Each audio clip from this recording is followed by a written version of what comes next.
क्या एक नेता का बयान पूरे राज्य की सियासत को गरमा सकता है? क्या एक दौरे के दौरान कही गई बातें चुनावी माहौल की दिशा बदल सकती है? पश्चिम बंगाल की राजनीति एक बार फिर सुर्खियों में है और इस बार वजह बनी है मैथिली ठाकुर का बयान। हुगली की जमीन से दिया गया उनका बयान सिर्फ एक व्यक्तिगत अनुभव नहीं बल्कि सुरक्षा, राजनीति और राज्यों के बीच तुलना जैसे कई बड़े सवाल खड़े करता है। आखिर ऐसा क्या कहा गया जिसने बहस को और तेज कर दिया? बीते सोमवार यानी 20 अप्रैल को मैथिली ठाकुर पश्चिम बंगाल के हुगली में थी। ये दौरा सामान्य राजनीतिक कार्यक्रमों की तरह ही था, लेकिन मीडिया से बातचीत के दौरान उनके बयान ने राजनीतिक हलकों में हलचल मचा दी। उन्होंने साफ तौर पर कहा कि उन्हें बंगाल आने में थोड़ा असहज महसूस हो रहा था।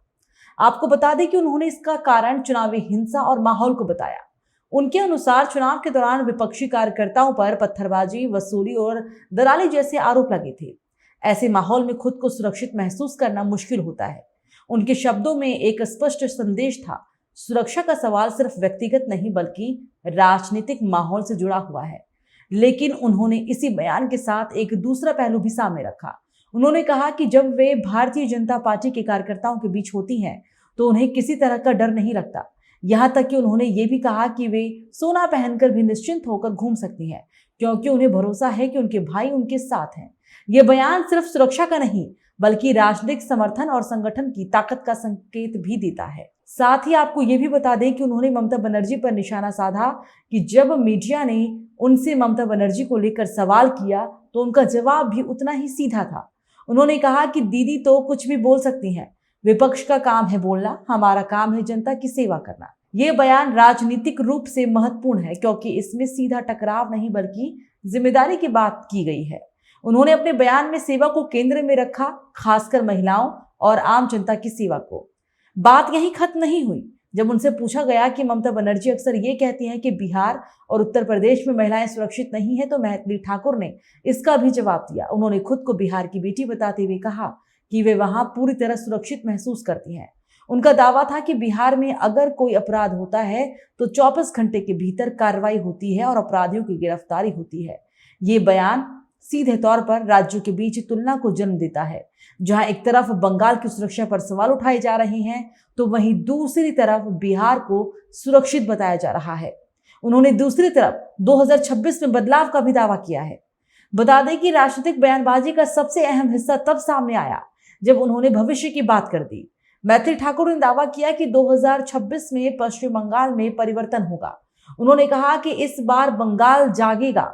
ये सिर्फ एक बयान नहीं बल्कि चुनावी रणनीति और आत्मविश्वास का संकेत है।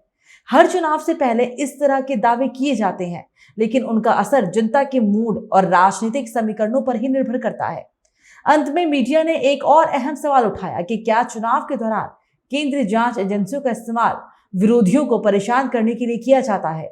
इस पर उनका जवाब साफ था। उन्होंने इस बात से इनकार किया। उन्होंने उदाहरण देते हुए कहा कि जब वे वहां थी तब उन्होंने खुद ममता बनर्जी की गाड़ी को आराम से जाते हुए देखा।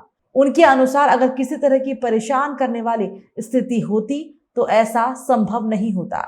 इस पूरे बयान को अगर गहराई से समझे तो इसमें कई परतें नजर आती है। पहला, सुरक्षा का मुद्दा जो हर चुनाव में एक बड़ा विषय बनता है।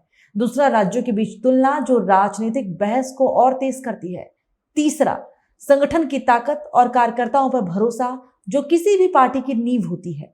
और चौथा, भविष्य का दावा जो चुनावी माहौल को प्रभावित करता है। ये बयान सिर्फ एक व्यक्तिगत अनुभव नहीं बल्कि एक राजनीतिक संदेश है जो समर्थकों को उत्साहित करने और विरोधियों पर सवाल उठाने दोनों का काम करता है। तो देखा आपने, पश्चिम बंगाल की राजनीति हमेशा से ही तीखी और दिलचस्प रही है और ऐसे बयानों से ये और भी गर्म हो जाती है। मैथिली ठाकुर का ये बयान कई सवाल छोड़ जाता है। क्या बंगाल में सच में सुरक्षा को लेकर चिंता है? क्या ये सिर्फ राजनीतिक बयानबाजी है? और सबसे बड़ा सवाल, क्या 2026 में सच में कोई बड़ा बदलाव देखने को मिलेगा?